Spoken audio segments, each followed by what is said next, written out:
This week on Financial Choices Matter with Charles Scott, we're going to talk about history of market meltdowns and let Charles kind of break some things down for us, and we'll get right into it. You know, the easiest place to start, or I guess kind of the granddaddy, is the Great Depression and the meltdown in 1929.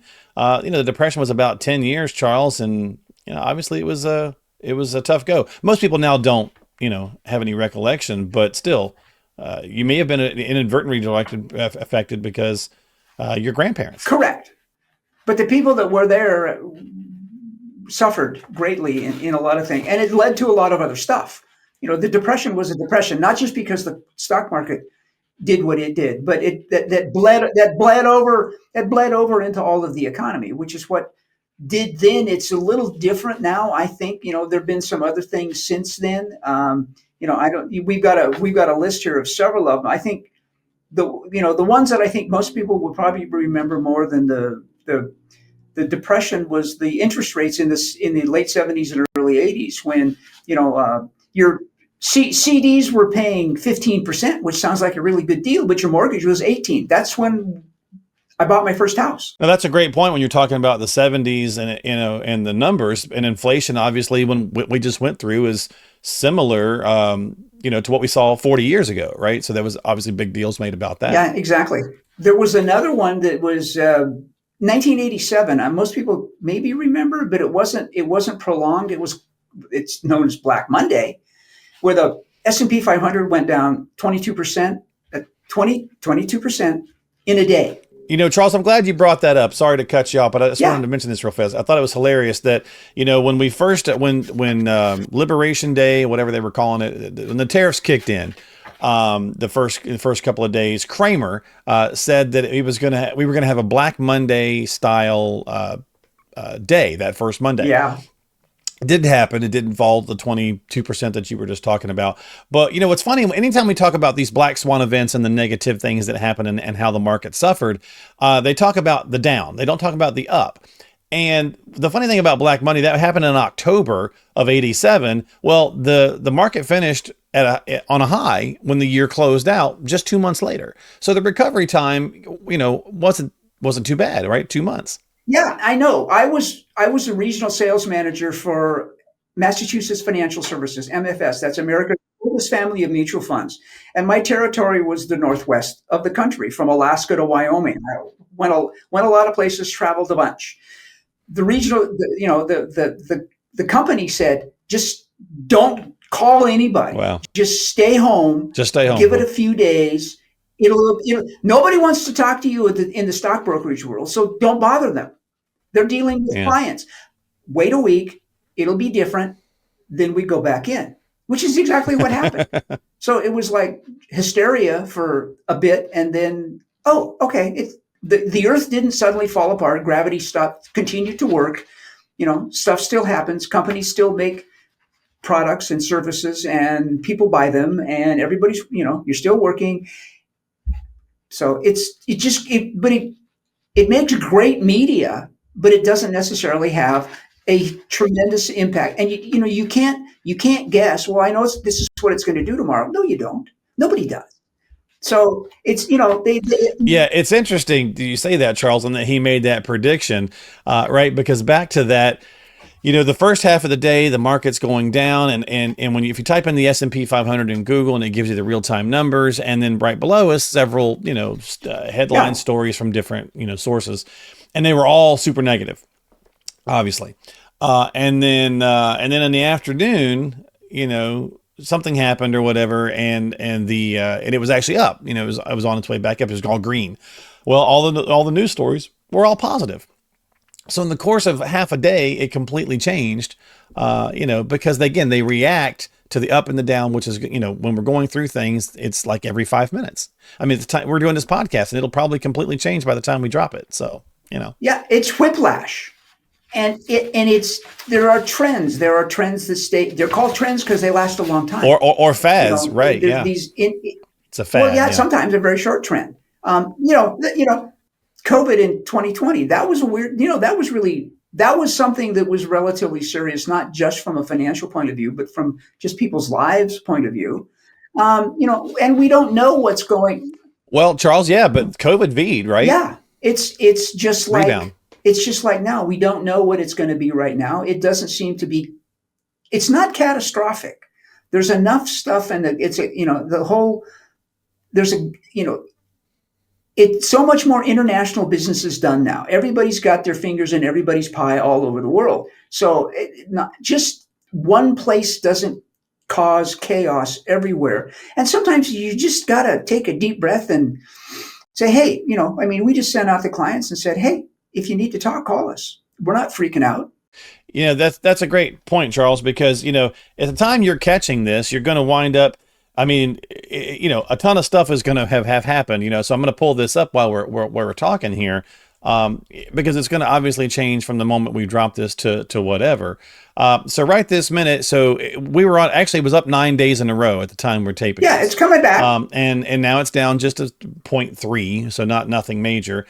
But, a month ago, or 3 weeks ago, if you'd have clicked the 1 month, so if you type in the S&P 500 and you can go 1 day, 5 days, 1 month, so on and so forth. If you click the 1 month now, it's actually up 11.9%. Yeah. If you click that 2 weeks ago, it was down like 11%. If you go out 6 months, it's down about 1.97. So there was a period there for a week, right, where it was down 12%, and advisors like yourselves are getting called and saying, oh my God, it's down 12%. What do I do? But if you weren't weighted completely 100% in the S&P, then you weren't down 12%, right? Yeah. So you're reacting to this stuff, which is obviously not what we want to do. When we see something coming, we just try to send out a whole bunch of information, historical perspective. And we haven't, in the last several occasions that have been scary temporarily, we don't get phone calls. People don't freak out. It's like, we've done this. We have a strategy. We've done this before. We know what happens. The world's not coming to an end. Someday we might be really wrong, but this isn't it. Let me know what you think about this, Charles. This whole tariff thing and the market volatility of the past month and stuff, it's almost like a love letter to diversification because, again, if you're properly diversified, you didn't go down 12%, for the week or two that it was being down or whatever, because you weren't 100% weighted in one indice. You trust the strategy until it gets to the point where, okay, we need to tweak it. We don't need to dump it because it'll come back if we're owning the right things for the right reason, proportionately realistic for your circumstances, and everybody's different. Don't overreact. And again, we didn't get any calls. We sent out material. We sent out information. We sent out, stuff went down some. Okay. And you have to have something that's flexible.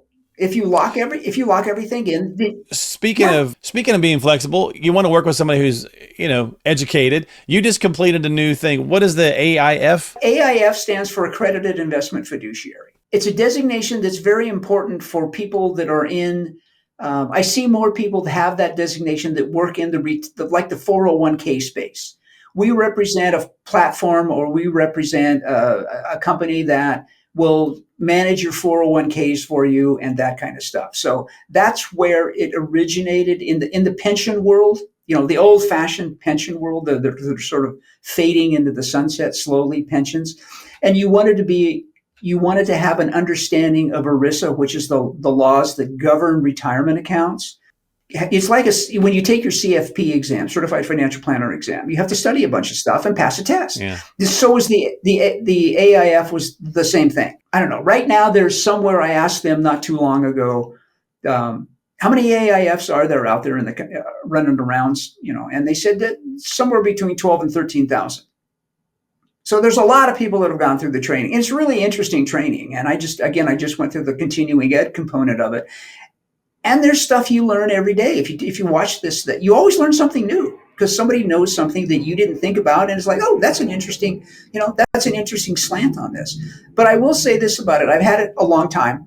I got it 20 years ago. I was, as I said, there's 12 or 13,000 people now that have gone through and taken and passed and have that designation.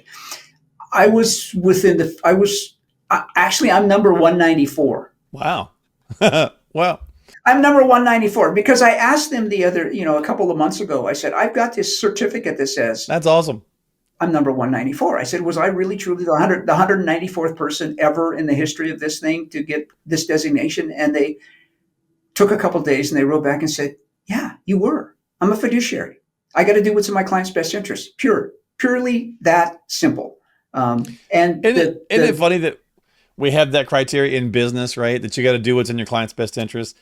You should think that just be like a normal, basic human thing. Do the right thing. Well, that's common sense, but this is the securities world and investment world. So that oftentimes does not come into play at all.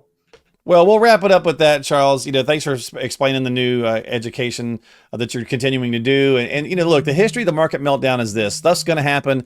We can't overreact. We can't underreact, right? So you got to have a strategy. You got to have a plan. And Charles and Sherry are here to help. So click on the links below to get some time on their calendar. Right. Just check the show descriptions below, because financial choices do matter, and you want to make sure that you're also managing your emotions as well. And Charles and Sherry can certainly help you with that. So click on the links below, get yourself some time onto the calendar, and don't forget to subscribe to us. And we'll see you next time here on Financial Choices Matter with Charles Scott. Thanks, buddy. Ready to learn more? Get a complimentary review of your retirement landscape today. Reach out to Charles and Sherry at Pelleton Capital. Don't wait and let time pass you by. Sit down and build a rock-solid strategy that keeps the focus on you and your family. Visit Pelleton Capital or click the link in the show description. And don't forget to subscribe to Financial Choices Matter on Apple, Spotify, and YouTube.